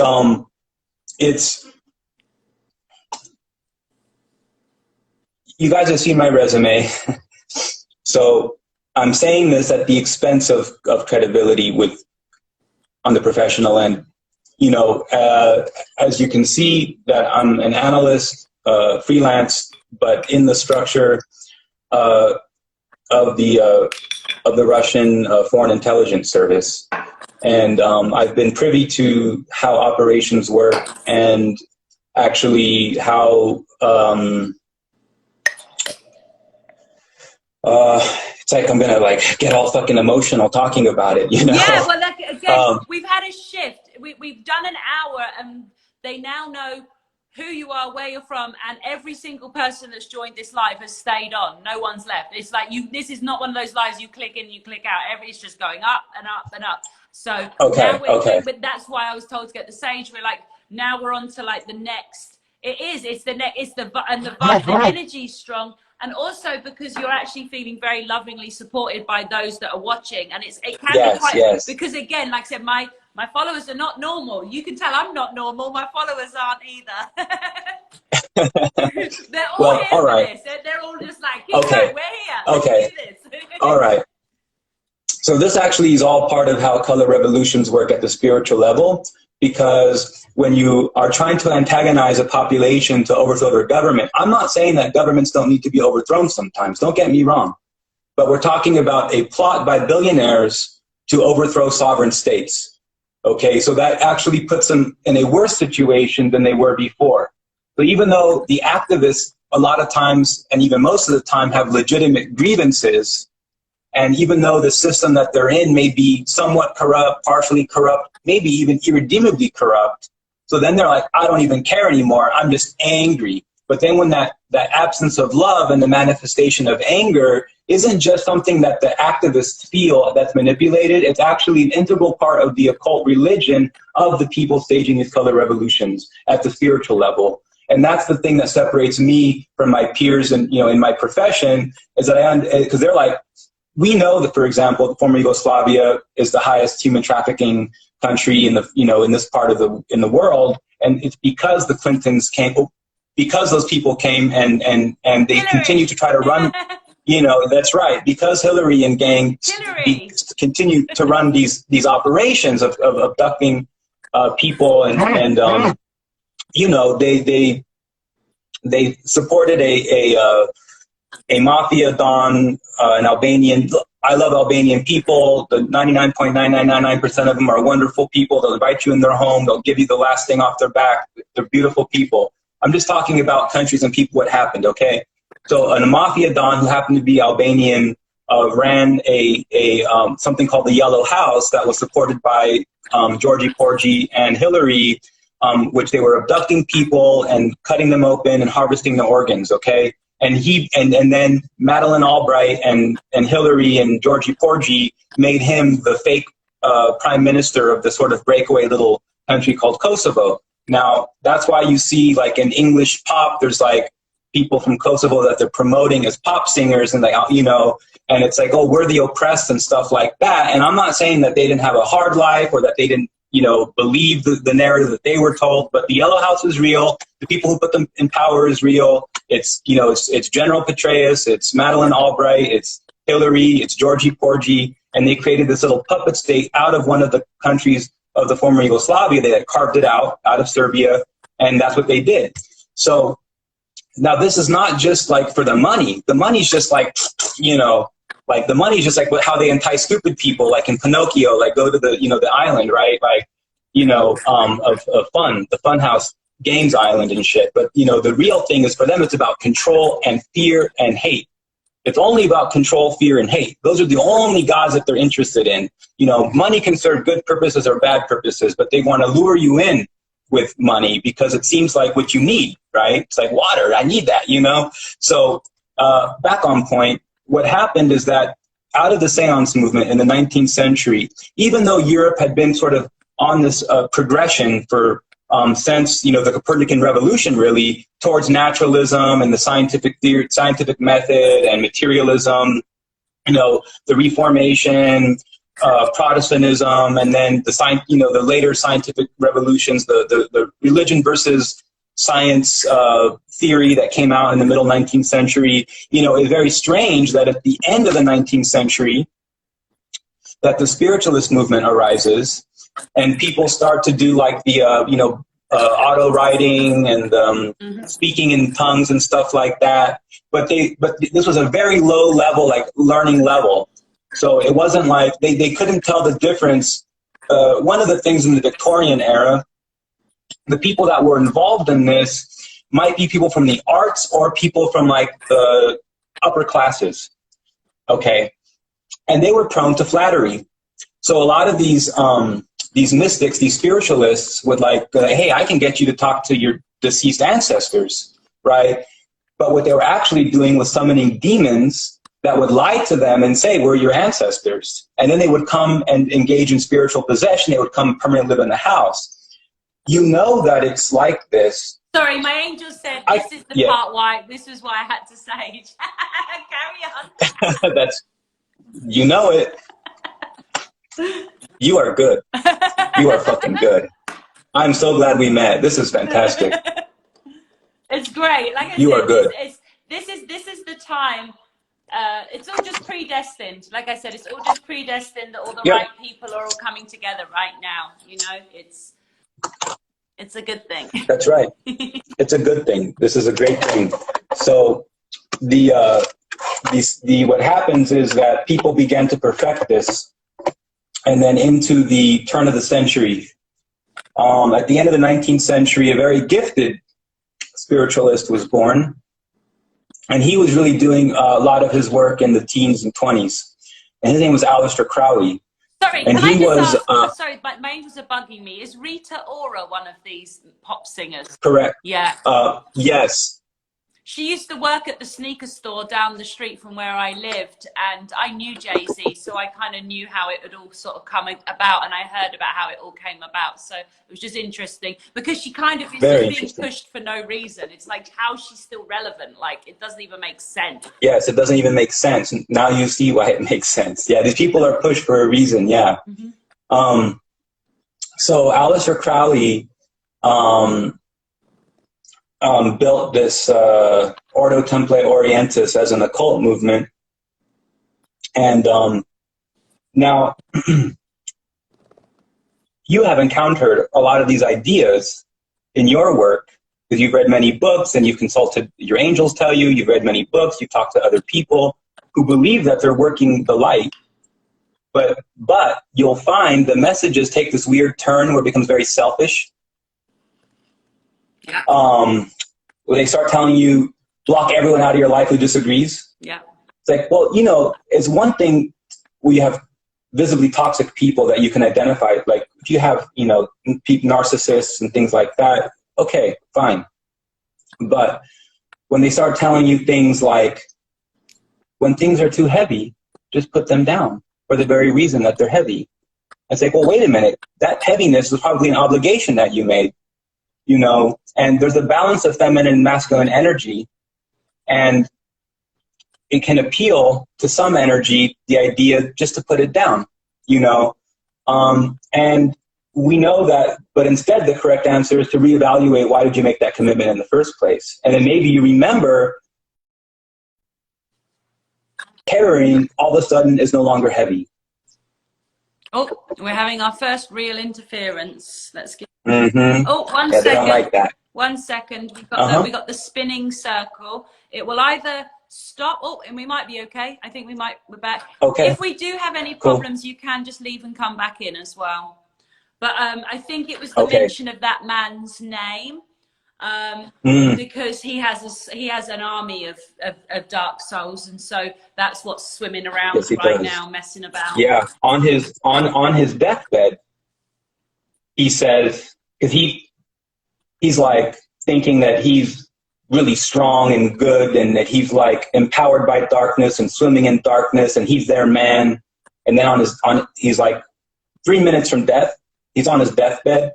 This is the guy we're talking about who founded that order, the very gifted spiritualist who was born at the end of the 19th century. I'll say his name one more time, Crowley. Okay, get the stage going. Okay, so I won't say it a third time. So what happens with AC is that on his deathbed, he goes, "Oh my, I've made a terrible mistake."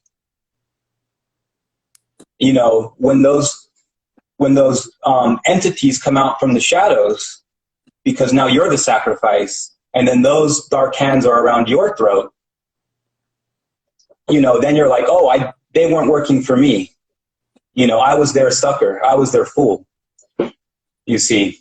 Yeah. So, but he mastered the ability to make these entities appear from shadows of corners of rooms and what. Cool. So that it cut out, but we're back. Hopefully they won't call. I told you. So, yeah, I know. Yeah. It's all good, guys. The thing is that I need everyone to understand this is when we talk about, people have been saying, oh, it's spiritual warfare. There's a war for the consciousness of the planet. Well, we're actually talking about that. You know, it's like people have been saying it, but ain't no one been breaking that shit down. That's the difference, right. You know? That's the difference, yeah. But we're actually dropping the facts on the history, okay? So now that guy's group in the United States, he had some proteges. Okay, those proteges were Anton LaVey, L. Ron Hubbard, and Jack Parson, who was a NASA scientist who was the main guy at JPL, Parsons Laboratory, Jet Propulsion Laboratory, NASA, the moon mission. Okay, so they were fascinated with the idea that they want to bring the Antichrist into the world. They even were playing with nuclear material and had an idea to take an aborted fetus or a living fetus and put it inside of a mini nuclear device. You see, because when nuclear devices go off, it sends all of the aeons rushing to stop it. All of the angels come to stop the detonation of nuclear devices, because nuclear devices penetrate into another dimension and are actually destructive of both dimensions. So this was very, very dark stuff that they were doing. Now, there's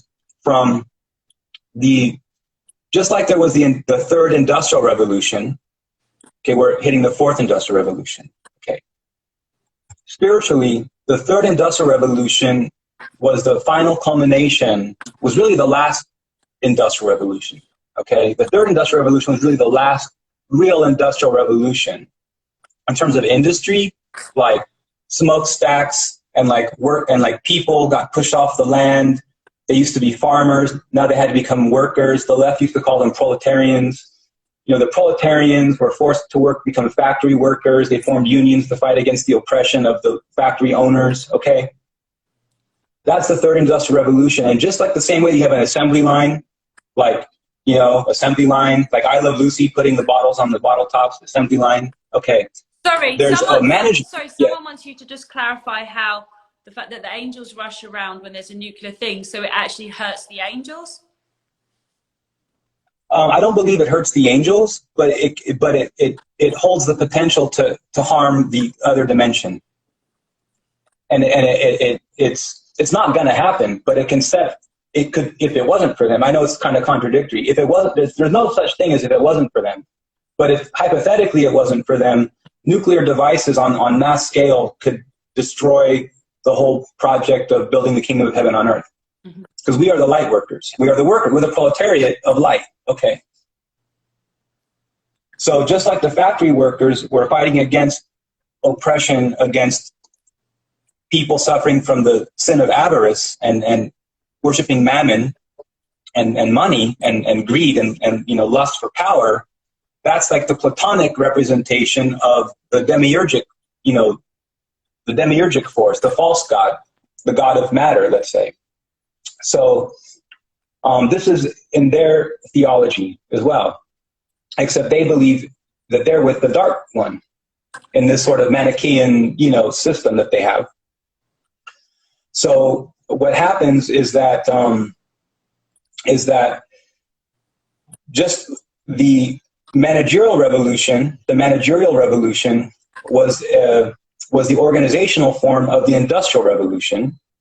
Okay, and so even though the people believe that we have like a constitution or a republic and democracy and laws, and we're held together by love or civic responsibility, community involvement, and things like that, entrepreneurship, industry, productive things, good things.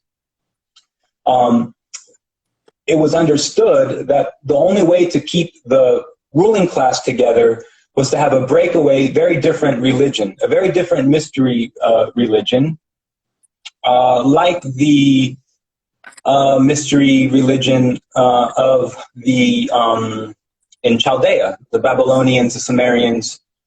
The people had a different religion from the rulers. And so it's like, what? How is that? You know, so the rulers have a different religion that involves child sacrifice. This goes back thousands of years. I've just been told that's who we are, the superheroes. We are the ones that are hold on, remembering the opposite religion. We understand their religion and we are creating the opposite. So we are creating, so basically if you have the leaders, the elites, and then you have the people, well, from the people is being birthed these leaders and teachers that are the anticipate, I'm getting the word anticipus or something, and antithesis, yes, of that, and that is basically, and then that's how we lead everyone out of this. It's because, but it's through this religion, it's the opposite of their religion.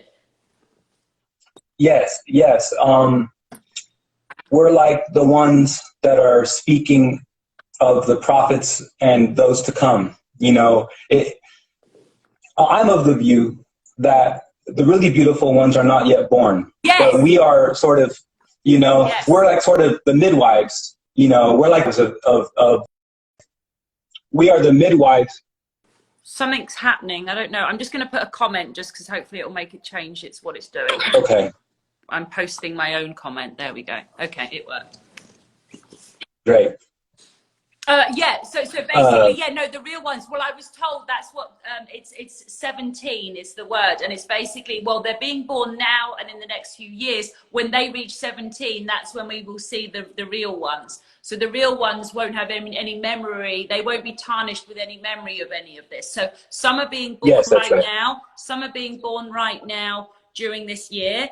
And that's going to make them more of the warrior spirit, and then there'll be the ones there'll be ones next year that will be more gentle, and then that generation of adults, and it's 17 years from now, that's the pure that's the pure generation, because they won't have, and after that none of this will be spoken of. It will be like a mind wipe. Right, yeah, it's the invincible generation. So so we're laying the foundation.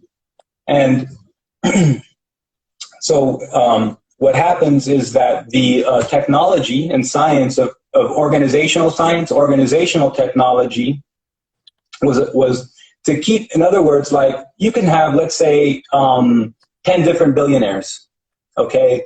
And they all have a lot of billions. So if they're not all on the same page, like if they're just believing in this democracy thing or this parliament thing, they might have different proposals. They might say like, oh, well, you know, we want to do something good, or we want to do something different, or whatever. So that couldn't happen. They can't have that. So they have to create a cult out of the very elite to have a breakaway religion, a breakaway civilization from the rest of us. Okay. So AC, the guy who regretted on his deathbed, the spiritualist from the 19th century, his students perfected this. They studied fascism and National Socialism as what the Marxist theoretician James Burnham called the managerial revolution. And the managerial revolution was the managerial component of the third industrial revolution. Okay, so what happens is that they build these occult groups that are based in child sacrifice and human trafficking and blood rituals, actually. And they learn that if you sacrifice people, then you can take that sacrifice and then you can manifest those entities from the shadows, and they form into like a shadow being in the room. So for people who are very hurt and want to be, and they're spiritually, emotionally weak or spiritually closed, and they just want to be part of organization, they want to climb up the ladder, seeing a being manifest from smoke and shadows is like the most crazy, amazing thing you've ever seen. Like if you haven't had a direct epiphany, if you haven't had a direct revelation, you know, from the creator, from the source, then you're going to think that that's the end all be all, that this is how the world works, and I want to be rich and I want to be famous, and that's what the power is, and that's how the world works. So he perfected that method of getting these beings to manifest. His students understood that. And the one who took it the farthest in terms of the organizational science was L. Ron Hubbard. And so people heard a long time that there was a cult in Hollywood called Scientology, but that was a ruse. That was not the main one. People would think that that would be a powerful cult, and it was a very powerful cult. He really perfected the organizational science, and there were breakaway groups like the Forum and groups like that that would teach management courses, because it's the managerial revolution. So that's why all these management seminars run by the Forum, that's why they were sued by Scientology, because it's L. Ron Hubbard's management revolution, you know, well, really from the managerial revolution that James Burnham described, that came out of... I'm just getting something. So not the last Olympics, because that had the fake pandemic thingy, but the Olympic opening before that was all about the revolution. It was all about the economic revolution stuff, wasn't it? It was all about... Yes. That was what the Olympic opening, not this one, the one before, or it could have been the one before that. And yeah. The whole was that the one in London? Revolution. It was showing the Industrial Revolution and how. Yeah, it was showing the stages of. They were showing the stages of Industrial Revolution, and then there was a scene with the nurses and the beer bug. They actually had the nurses, and they were dancing around the beds with needles and stuff. Okay, they were telling the whole story because they put their mystery religion in plain view, because. It's a funny thing. I don't want to digress, but basically they have to actually do their things in open in a certain way, and actually requires your consent, because their God is the weakest God, actually. He's the great liar. He's a great liar. He's very weak. He pretends to be strong, whereas good people are just going about their lives, and they don't come together until the very end in the story. That happens every time. We're just living that story right now, so we don't know that the story ends well because we're so terrified right now, but we're getting stronger every day.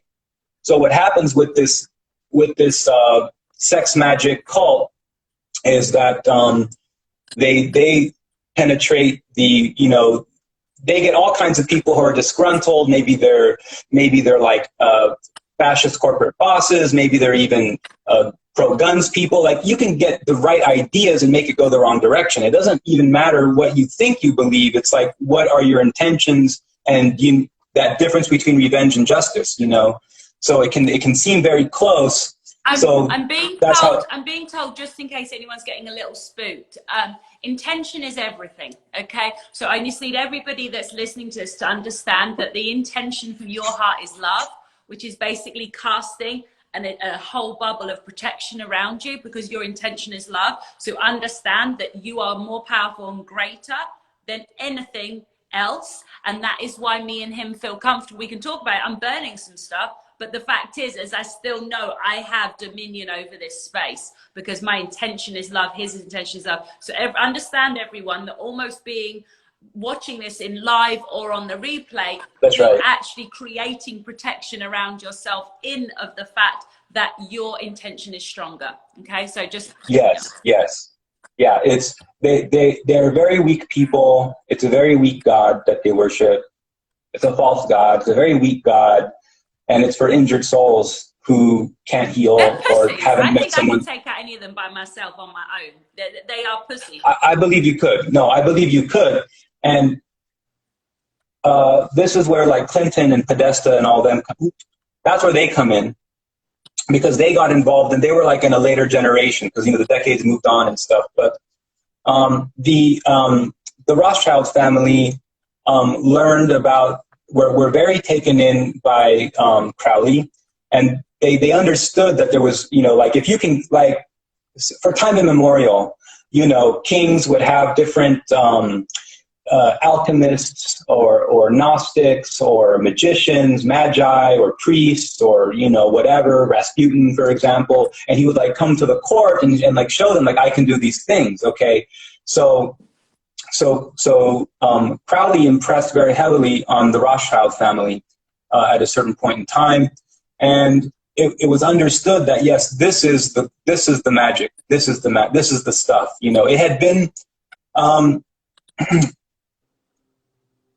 I'm only speaking what I understand, and I always have to preface things by saying the 99.9999% of Catholics are the most fantastic people who are part of this fight, and they're gonna be a critical component of making things right. Yeah, and they will be because of the fact that there's so much knowledge about actually battling demons and that dark is real. That's and right. Stuff like that. Like right, it's the right, one religion right. that really calls out that there is dark and light, and that there's That's right. Spiritual warfare. That's right. Yeah, no, you know, my mom's whole family, you know, Catholic. So I have tremendous respect. What I'm saying is at the very top, been infiltrated. The very top been infiltrated, and there was you had like Rosicrucians and different groups that were teasing out from the Vatican archives these sort of not so forgotten or hidden things of how to manifest demons, because the church fighting demons knows, like you said, the most about this stuff, because they were fighting demons, doing exorcisms and all kinds of stuff for centuries. So the Rothschild family were really taken in with both the management revolution, the management structural theories from fascism and National Socialism based upon the Third Industrial Revolution, and how to have a breakaway. You know, they had struggled for a long time because they brought about the French Revolution, but you can't fully control everything when everyone believes in liberty, fraternity, equality, when everyone believes in, you know, so when you start having like prime ministers and stuff that are really responsive to the people, you know, there's only so far that the bribes and the money could go with this family with money, and they went very far, and they corrupted republics and democracies of Europe successfully. But you know what?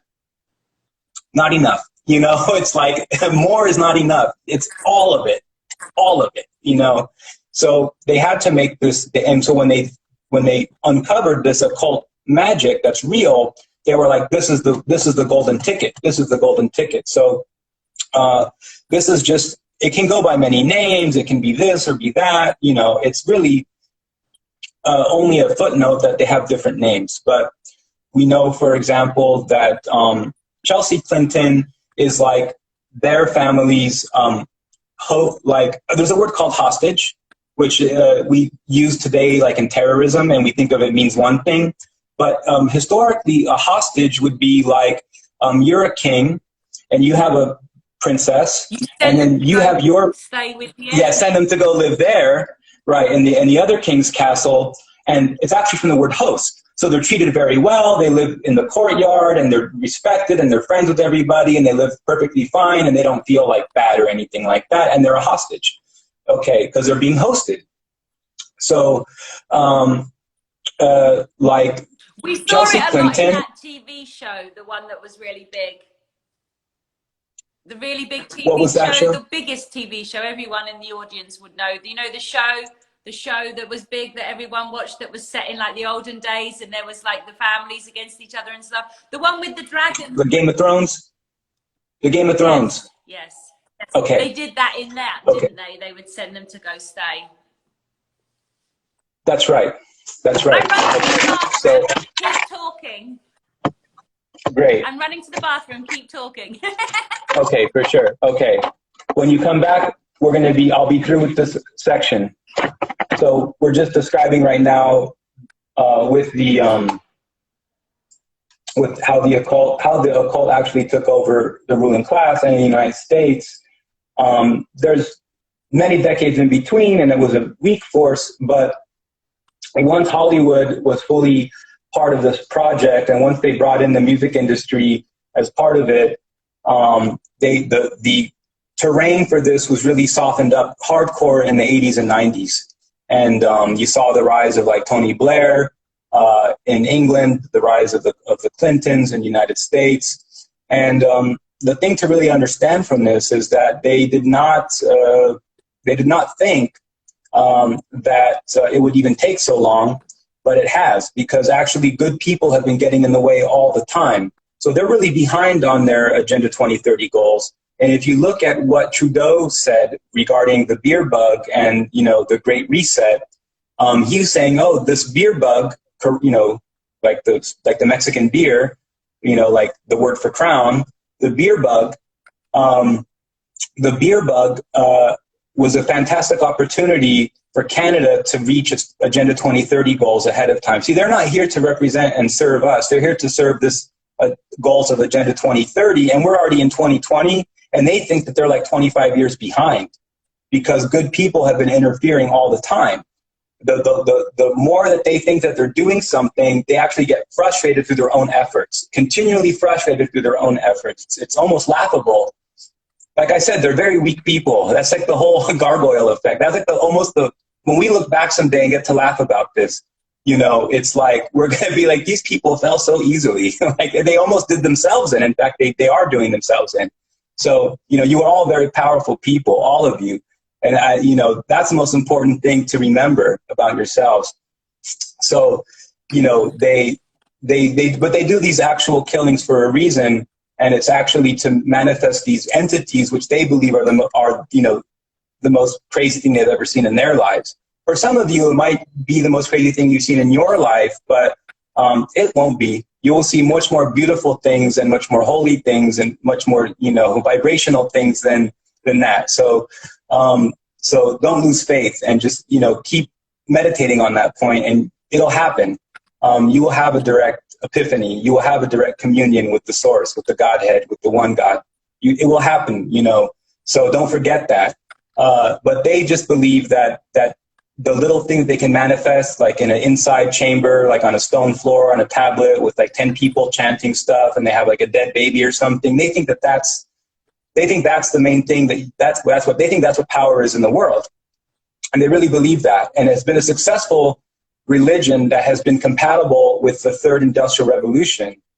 But now we're approaching the fourth industrial revolution, which is something else entirely than what they are saying it is. The fourth industrial revolution is completely something else that is really, for the reason I said that the third industrial revolution is really the last one. The fourth industrial revolution actually ends the whole industrial age.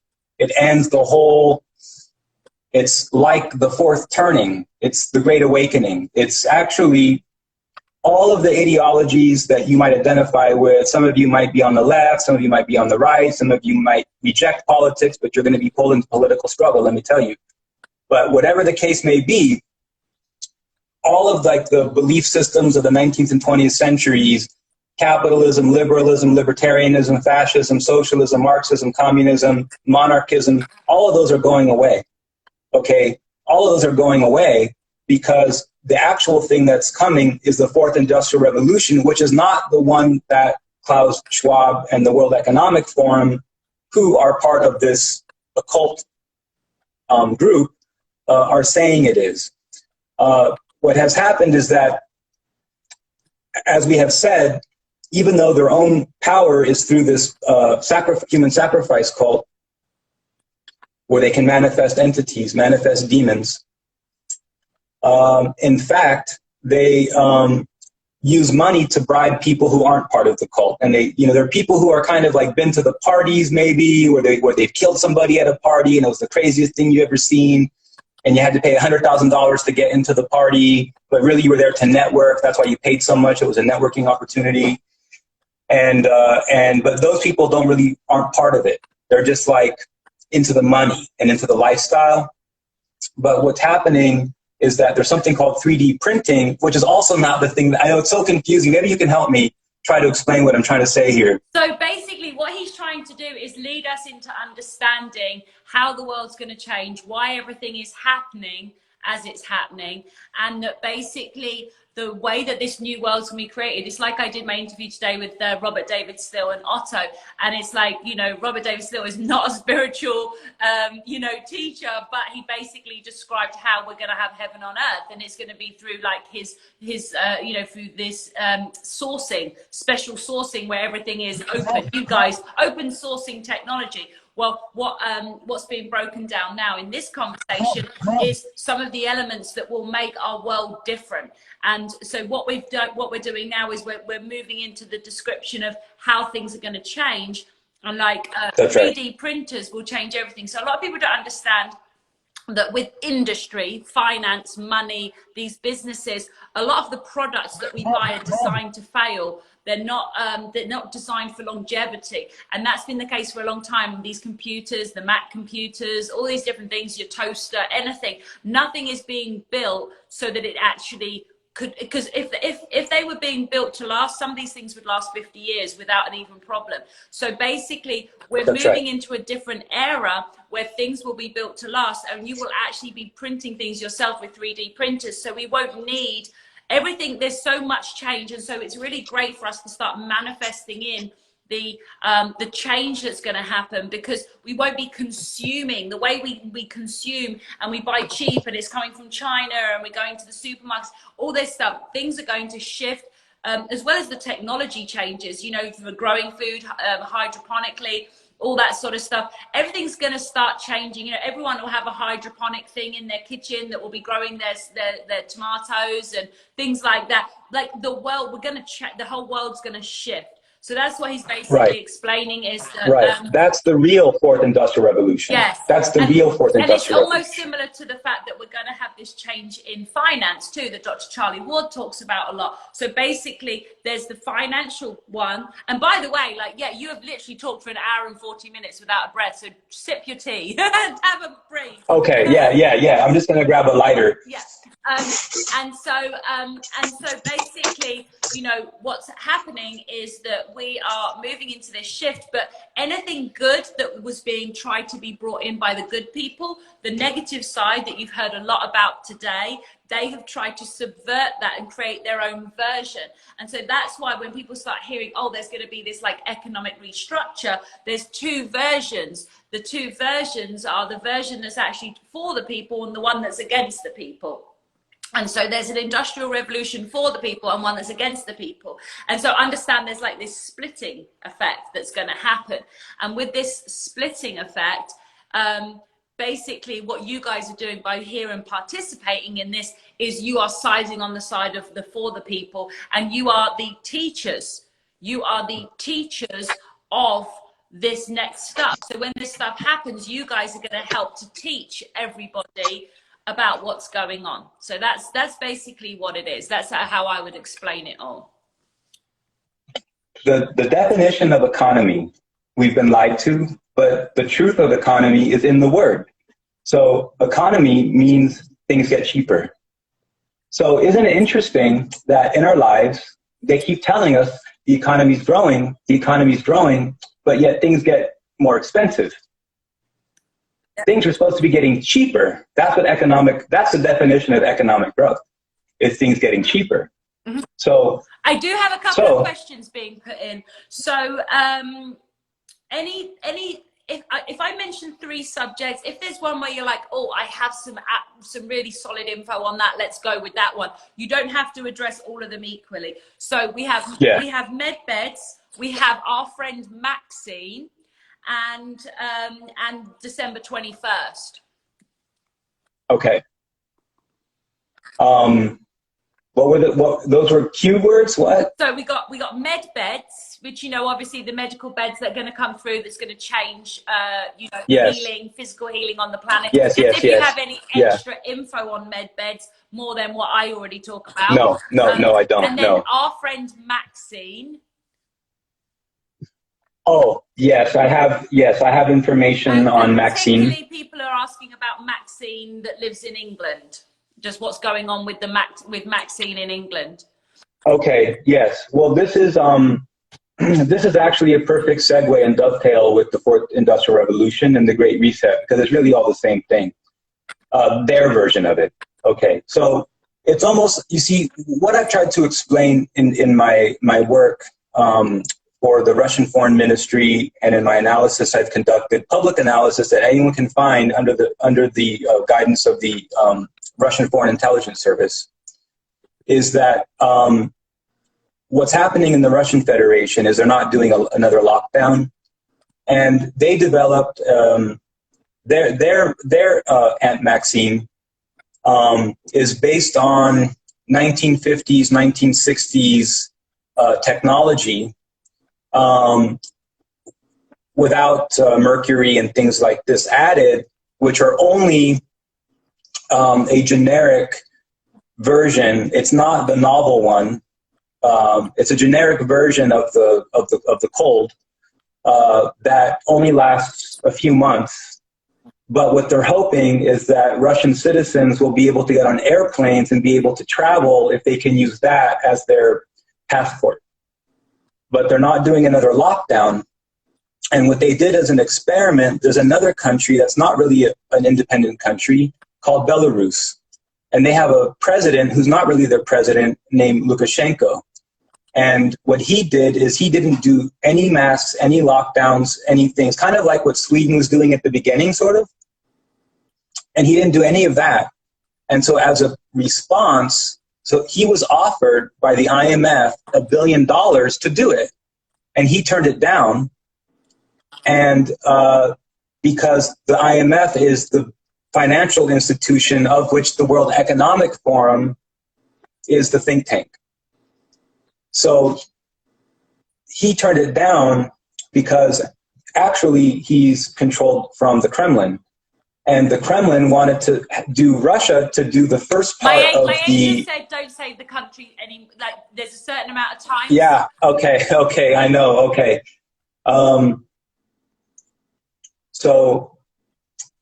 How to not say the countries? No, just that one specifically, that one, because it was like a certain amount of times in a certain amount of said, you know, AI like picking up on it. That's right. Good eye. Just call it the cold place for a minute, like, you know. Okay, right. So the cold place, and the other one actually means the white cold place. So white cold place is controlled by cold place. And so cold place said, you guys run game B, where we don't do anything to send a signal to the world of part of what our plan is. But in our country, we're going to, in this, you know, in cold place, we're going to go along with the story for a number of reasons. The first one I mentioned. The second is that if we don't go along with the story, and then Mr. T says that the Democrats are making a hoax out of this, then they're going to say, aha, he worked for the cold place. So there was a lot of geopolitical and practical reasons also so that their citizens could leave the country at some point when they have to use this passport that they're attempting, the you know, airlines and stuff, like cold place can't control that. I mean, you get to the country you're traveling to and you're going to need this thing proving that you're friends with Aunt Maxine. Yes, and I was getting the hydroquinone thing's important there when you talk about the 1960s technology, because that was around. Yeah, they're using that. They're using the Indian tonic water, quinine, and but the high dose stuff in a tablet. Yeah, and that's what the real Maxine is, and that's the one that Mr. T likes. And he also had some. Yes, that's right. He also had something really clever that Simon Parkes, who's my good friend, talked about, and that is that there is actually a medicine that takes you back 20 years age-wise, and like an anti-aging medicine that was actually given to Mr. T, and that. They were calling it remdesivir for the therapy, but they may have given. He also said, "Oh, they gave me something else too," and I feel like, yeah. Yeah, it takes you back 20 years. It doesn't last forever, but it takes you back 20 years. But that's because, again, there is some amazing technology that's about to be released to all of us. You know what I mean? Right, but it's not. But that's not based on adrenal metal. Yeah. It's not that at all. Yes. So basically, it's not the adrenal metal. Actual real good one, yep. A harmless one, let's call it. Yep. And then at the same time, and that's why Mr. T has to do what he has to do here, so that then that becomes the power across all the other countries, right? Yeah, that's why we're taking this to the next level, Amelia, because we've explained, there's revenge and there's justice. Okay, there's a good one and a bad one. There's the fourth industrial revolution of home printing, home 3D printing, and then there's this weird centralized thing that they're calling the fourth industrial revolution and Internet of Things, which is not that. So there's the Internet of Things is why they're justifying G. They're justifying G, saying that you need that to run Internet of Things. It makes no sense at all. It's actually, if you just logic it through, you just need a regular old dial-up modem, and you get the 100 megabyte file, and with that file, tells your 3D printer to make the thing that you want. I need a phone, I need a TV, I need a microwave, whatever. No microwave. I need an oven, I need, whatever. I'm just thinking appliances, right? Plates, whatever. All of that. And they're going to improve each generation if we do things right, okay? So that's what the future could look like. And, but they're hijacking these concepts. Like if you go to the World Economic Forum and read the essays, it's like you would think that they were written by university leftists. Like, we're going to overcome, economic inequalities, and, we're going to limit wealth, and there should be no more billionaires. And you're like, oh, that's great. It's like, no, this is written by the billionaires. Like, if you don't have any property, they're going to own everything. That's what that, in their plan, that's what that means, It's not communism, it's not fascism, it's some new thing you haven't heard of where you have nothing. Like, you get different reports from people that used to live in communist states. Some say it was good, some say it was bad. No one's going to say that this was good. Like, no one's going to say this was good. And what they're doing is they're trying to hijack the word. They're trying to hijack the language. They're trying to come in and fool you, because they're using the words that should be more associated with the real thing, and then using the name of the real thing. So basically, this is how to understand. Probably the next thing on their plans is actually to start calling it something like, the awakening. They're going to be calling it they'll start trying to take those words, because that's what they'll do. Oh, Hunter's dad was using the slogan, "Keep the faith."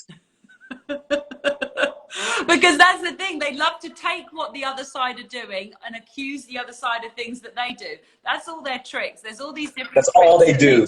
It's such a silly trick. It's like a schoolyard trick. Yeah. These are really, really low functioning beings, Yeah. Evil should be laughed at, and we should feel sorry for those fooled into it and pray for them. But evil should be laughed at. I agree. And I agree. They take this thing, the fourth industrial revolution, and they're trying to make it seem like it's a continuation of industrial revolutions, but it's not. The third was the last. The fourth is something else entirely. I'm calling it a fourth industrial revolution, but it's really the Great Awakening, what I'm talking about. Because they took the name Fourth Industrial Revolution. See, people were talking about it before, the good version of it, before they were talking about Fourth Industrial Revolution. And like I said, this is really what I was talking about, the definition of economy. So this is a quick mental exercise. What's it called? A cerebral game, or a thought exercise? A thought exercise, yeah. So a thought exercise goes like this. Okay, if robots make everything, right, then how do you then? And if the costs of things, of making things, is because you had to pay people to make things, right? You had to pay people to make things. So if people aren't making things, you don't have to pay anything for the thing to be made. Okay, so that thing that gets made, how can they justify a price? Okay.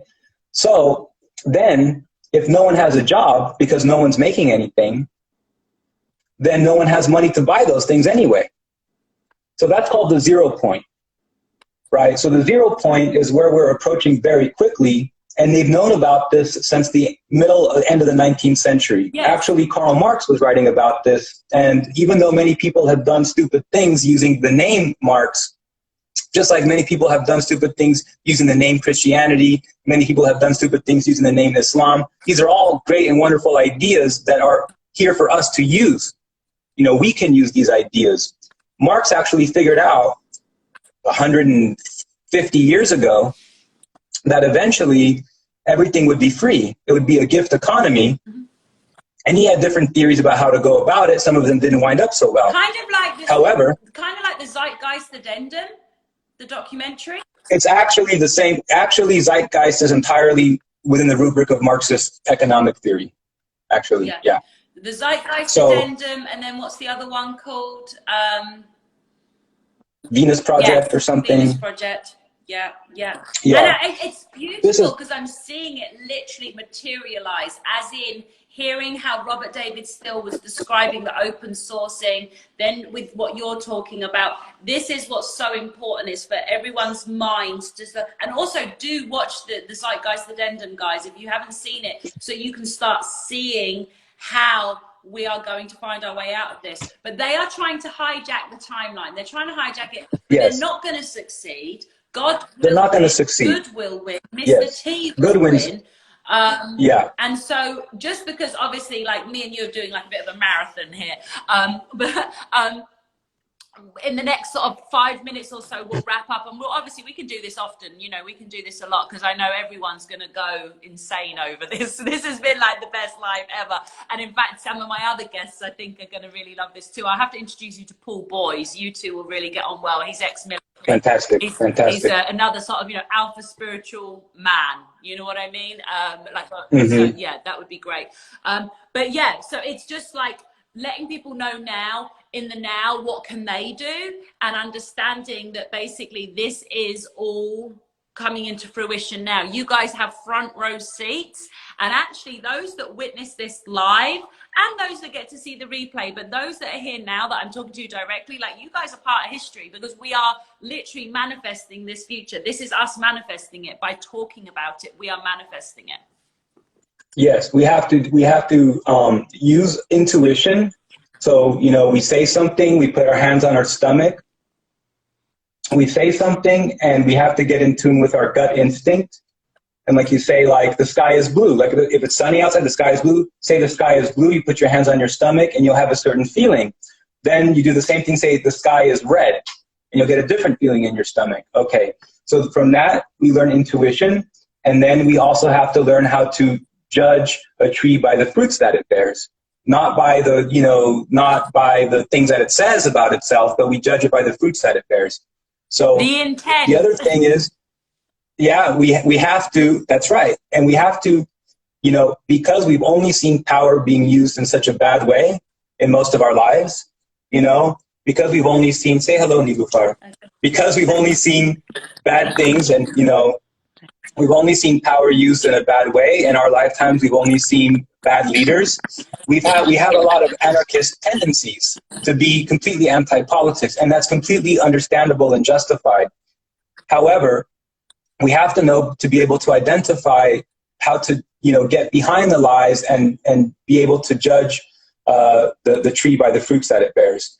And that means that there are going to be leaders that arise that we didn't expect, and they're going to come from weird places, and we have to set aside our prejudices and our predilections and all these things and just understand, you know, what's unfolding. And we have to eliminate this electronic voting system. We have to take back control of our republics or our constitutions. You know, maybe look at the Magna Carta as the, you know, maybe as a foundational document. If that's where you live, you have to look at the Constitution in the United States. You know, there was really some very thoughtful stuff going on at this time. You know, there were people who really understood how power worked and how to keep from plutocrats from hijacking a republic, you know. And it may seem strange at first, you know, it may seem very strange that they would be worried about that, because many of us were taught, especially from the critical theory, that the whole thing was a lie, that the republic was established only to serve plutocrats and things like that. But actually, you see, it doesn't even work for everyone. It doesn't even work for plutocrats, for the plutocrats to have power. But what happened is, in the ideology, you know, coming out of the greed generation, like all those movies from the 80s where it was all about, you know, kids driving a Ferrari, and then all the hip hop took over from the 80s. The 80s brat culture mutated into the hip hop culture and the bling culture, and they started to believe their own toxicity, you know. But in the past, you know, plutocrats were tamed by people who were above plutocrats, who were more thoughtful. They were had other ideas about things, and they understood the separation of powers.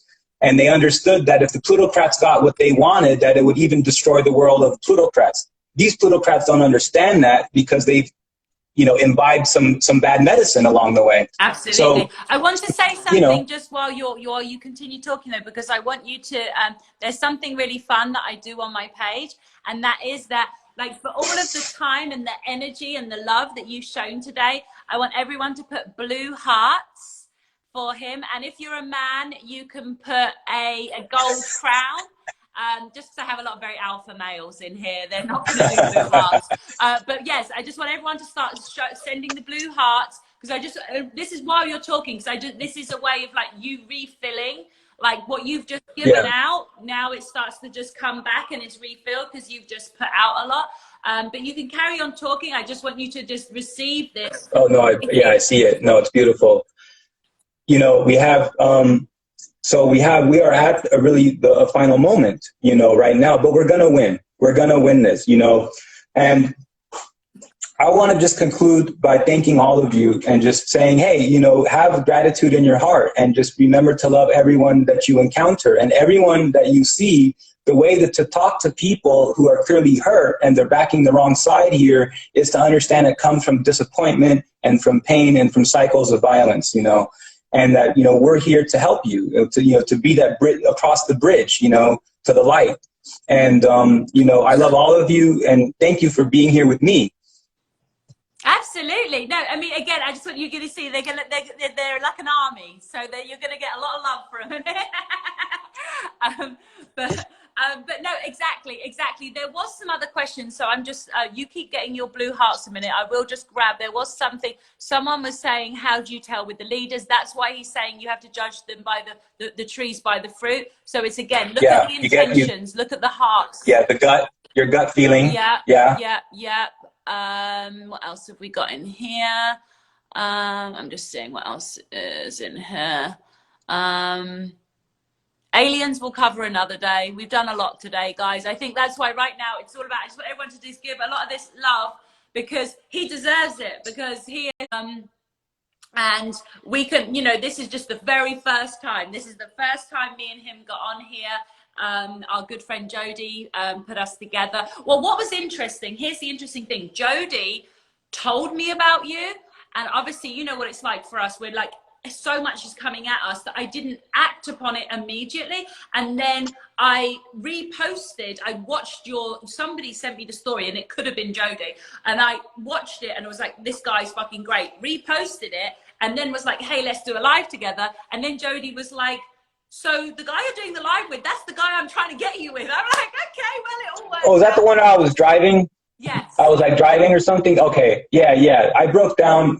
If you check that out, if you see, like, I'm pinned right here, you can see in my feed now. It's not in stories. I have it like as a IGTV. I'm driving. It's about 15 minutes, and I just explain Fourth Industrial Revolution, the World Economic Forum. I drop all the facts about the people, the financing, who's behind it, the power struggle with Mr. T, and I conclude, like, look, let me conclude this way. It was really against my own intuition, but not really looking at it at first. Like, okay, here's another billionaire, here's another liar, here's another politician. But over the course of this time, you can actually look at what Mr. T says to the World Economic Forum. He tells them, like, we oppose your policy and your program. We don't believe that there's going to be peak oil or overpopulation or any of these things. That this is something that you guys have manifested to scare people into subservience to total control. And it's just mind-blowing that this person not only said that, but they are all trying to overthrow him through the Transition Integrity Project, which is what I talk about in that video. So check that one out if you're interested, like, in details and facts. Like, here we got really spiritual, and we kind of explained, like, the occult dimensions, and then the occult dimension of the Fourth Industrial Revolution and the lie and the truth behind it. But in fact, there's, real facts about the people and the organizations that are all verifiable. They're all, DuckDuckGo and Wikipedia-able, really, most of it, in fact. And you can see it's all there. And they are absolutely against him. Yeah. So that should give you a good reason to see what he's been trying to do. And I wouldn't consider myself like a MAGA guy. I was never like a Mr. T guy or anything like that. I'm still really not. I'm just saying I'm an objective analyst. just common sense. Yeah, I'm just breaking down the facts of understanding what's going on, you know, and well, those that's what's going on. Those that are not talking common sense are under a program and they don't realize it. So those that have broke the programming, which is why yourself, Simon Parks, Sasha Stone, Robert David Steele, you know, some of the most intelligent people on the planet, you know, Kerry Cassidy, Laura Eisenhower, these are people who I've looked up to, who I now am lucky enough to call my friends. But, you know, there's a reason why they see what they see. And it's because it's obvious, and it's because those people have broken the programming within themselves. And they're aware of the programming, because I think once you're aware of the programming, that's how you're able to break it. So, yeah. That's right. Right. So I hope you got lots of love. I hope they sent you lots and lots of blue hearts. Yes. to refill you up after giving as much as you did. But this was such a pleasure. Thank you so much for coming on. And we'll chat some more, and we'll figure out when we want to do it next. We do have our panel that's going to be amazing on Thursday with David Rodriguez and Robert David Steele. I'm not even sure exactly where it's appearing. God told me to put it together. David will probably like select where it should go, because Robert David Steele's YouTube has been taken away. Typically it would have gone straight onto Robert's, but Robert will do what he can with it too.